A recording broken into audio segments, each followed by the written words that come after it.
What's going on, guys? Today we're going to be predicting the Evolution 2 pay-per-view match card, so let's get into it. First up, we got Jacy Jayne as Women's NXT Champion with Fallon Henley and Jasmine Nix of Fatal Influence against Jordynne Grace, who, got more than a fair share of opportunities at this title. But here we are, we have Jordynne Grace, who won the tournament, to face Jacy Jayne at Evolution 2. Look, I don't watch NXT much, you guys know this, so I don't know the exact storyline, how this is shaping up every week, but what I do know is this, right? Jordynne Grace is ready for the main roster. The main roster crowd knows her. It's just a matter of time before she gets called up. And Jacy Jayne is a champion who really didn't have any title defense yet and needs a good win to solidify her as a believable champion. Because right now, Jacy Jayne, from what I can tell, is just a jobber who happened to win the championship against one of the most over superstars in NXT at the time, in Stephanie Vaquer. That being said, I do expect Jacy Jayne to retain the championship for a couple of reasons. Number one, if you saw my SummerSlam pay-per-view match card predictions, you'd know I predicted Jordynne Grace to get called up to the main roster to get into a feud with Julia for the Women's United States Championship, because that division is lackluster, to say the least. That's what I see happening. I don't see Jordynne Grace winning the NXT Women's Championship, which, again, as I said before, she had multiple opportunities to do so at this point. Jacy Jayne needs a win over a big superstar to make her a believable champion, and having her win at Evolution 2, it makes sense. And also the fact that Jacy Jayne and Blake Monroe have a little storyline going on where, Jacy Jayne and Fatal Influence put Blake Monroe through a table and started the storyline, and it wouldn't make sense for Jacy Jayne, of all people, to be Blake Monroe's first ever feud without the title. So I 100% expect Jacy Jayne to retain,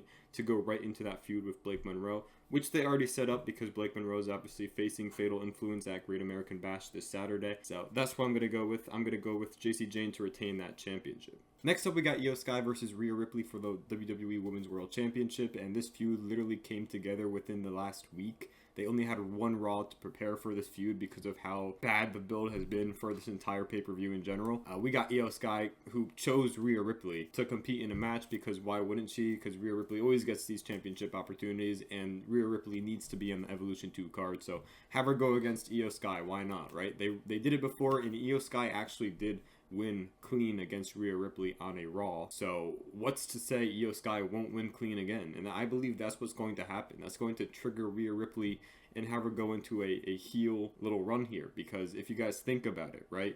Rhea Ripley is not out of the main event scene anytime soon. I have a feeling she's going to face Io Sky in some way, shape, or form at SummerSlam, and to do that, she needs a heel run. And I feel like the best trigger for that heel run is if she loses to Io Sky, not once, but twice, cleanly, right? That's the best way to go, right? I believe Io Sky does retain the championship here. Next up, we got the Judgment Day in Raquel Rodriguez and Roxanne Perez, who is taking over Liv Morgan's spot after Liv Morgan legitimately got injured, going in as WWE Women's Tag Team Champions against Charlotte Flair and Alexa Bliss, representing SmackDown, Sol Ruca and Zarya as a team representing NXT, in the Kabuki Warriors, in Asuka and Kairi Sane, representing a team on Raw. Let's go over each team and who I believe will ultimately walk out of Evolution 2 as champions. Starting with the Judgment Day, I don't think they're going to retain those championships in the slightest. I believe that Raquel Rodriguez and Roxanne Perez losing these said championships is the best possible route that WWE could go to continue that Liv Morgan storyline while she's injured.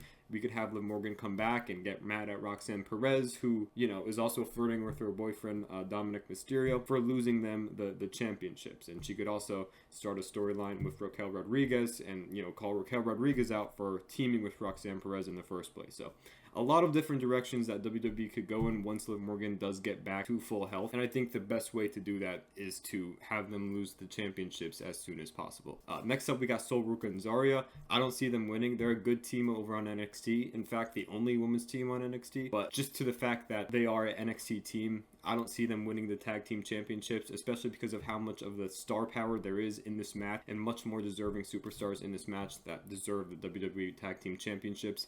I do believe that this team, if they do make it up to the main roster as a team, they could 100% be in the running to win these championships, but just not so. The Kabuki Warriors, who represent Raw, I feel like this is a team that's kind of just put together for this one time, just because WWE have no other Raw tag team that's worth putting on the Evolution 2 card. Because again, Asuka and Kairi Sane, they both got their solo music back, so I 100% see Triple H going in a direction where Asuka and Kairi Sane both go their separate ways and compete in solo action like they've been doing for the past couple weeks. Again, I just think this is a one-off thing.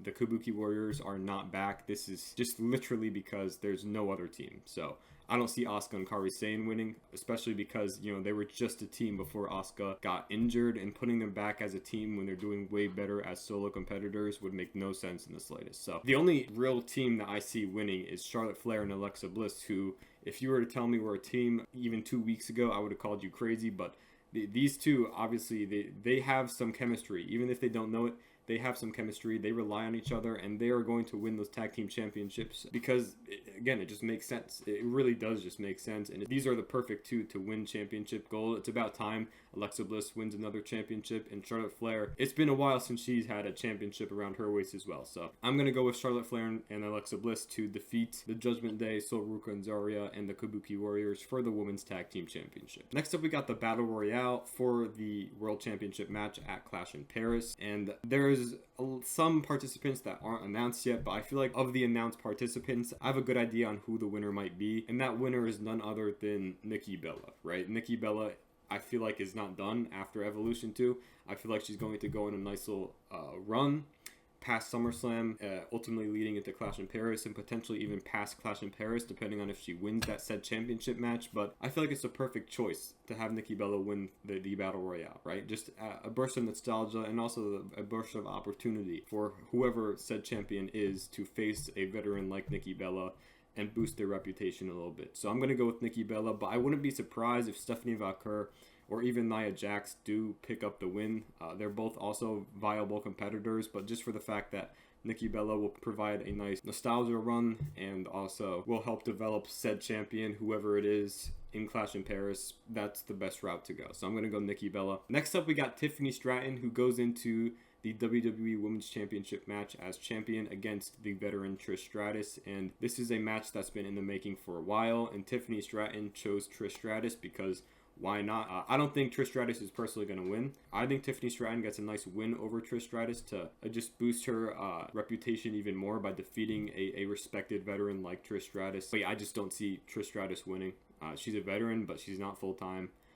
Tiffany Stratton is a champion who's been working and been working well with the crowd in general. Over the past few months, she's defeated Charlotte Flair, and to have her lose to Trish Stratus, who again is a part-timer, I just don't see it happening. So I'm going to go with Tiffany Stratton to retain her WWE Women's Championship there. Next up, we got Jade Cargill versus Naomi, a WrestleMania 41 rematch in a no-holds-barred match. So I expect this match to be absolutely crazy, filled with Slim Jim tables, sponsored ladders, filled with anything sponsored related.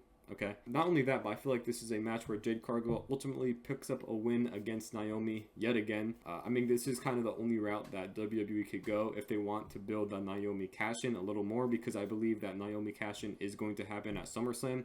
And if she loses to Jade Cargill once again cleanly, and then going into SummerSlam as the Miss Money in the Bank, to have her win the championship, even though Jade Cargill defeated her twice cleanly, that's like the best, most optimal story route that WWE could go in at this moment. So I'm going to go with Jade Cargill, who also needs to carry her momentum as challenger against Tiffany Stratton into SummerSlam to pick up the win, because her losing would also kind of make no sense, especially because she won the Queen of the Ring tournament, and having her lose to Naomi just randomly before SummerSlam just kind of makes no sense. So I'm gonna go with Jade Cargill. And for the final match, we got Becky Lynch going in as champion versus Bayley and Lyra Valkyria in a Women's Intercontinental Championship triple threat match. And this is a match that is deserving of the main event, even though it's probably not going to happen. It's probably not going to main event just because the championship is a mid-card championship and not a actual, main event level championship. This is a story that's probably been the best booked in recent memory for the woman here. It started with Bayley and Valkyria as partners going into WrestleMania, and then Bayley got injured from Becky Lynch and replaced Bayley as Lyra's partner, and then Becky and Lyra went at it at Backlash, and they had a nice feud over the summer, and then Bayley returned and they had a nice match.